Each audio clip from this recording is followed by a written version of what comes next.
Quand j'avais 24 ans, j'ai monté une petite agence de communication avec deux amis.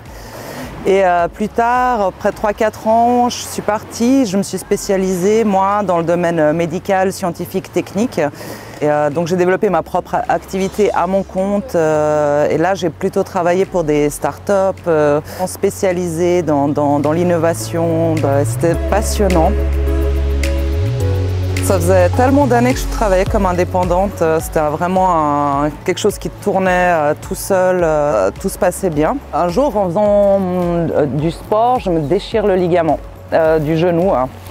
Et à ce moment-là, je ne me suis pas du tout rendu compte de l'impact que ça allait avoir sur la suite.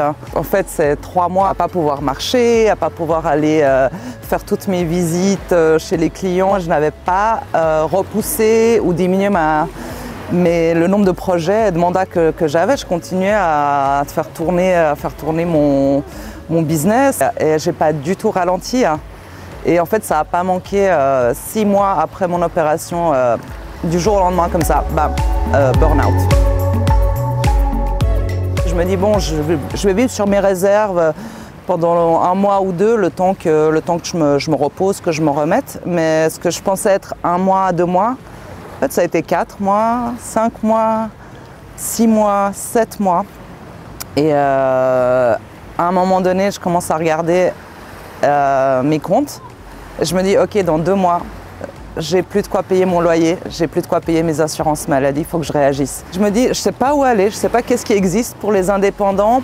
Je vais aller voir un centre d'action sociale de mon quartier, je vais leur poser la question. Et 20 minutes plus tard, j'étais assise avec une assistante sociale. Elle m'explique que oui, j'ai le profil, je peux en tant qu'indépendante avoir 3 mois de répit. Pour moi, à ce moment-là, ça a été vraiment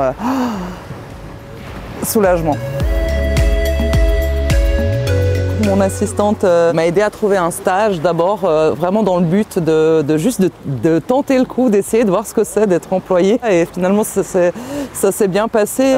On a commencé à chercher le job de mes rêves. Et donc la dernière étape, c'était l'agence TRT, Travailleurs Recherche Travail, qui travaille en collaboration avec l'Hospice Général. Et, ça allait très vite. Entre le soutien de mon assistante de l'hospice plus le coaching de l'agence TRT. Je crois que en 2 mois, j'ai trouvé le job de mon rêve en fait.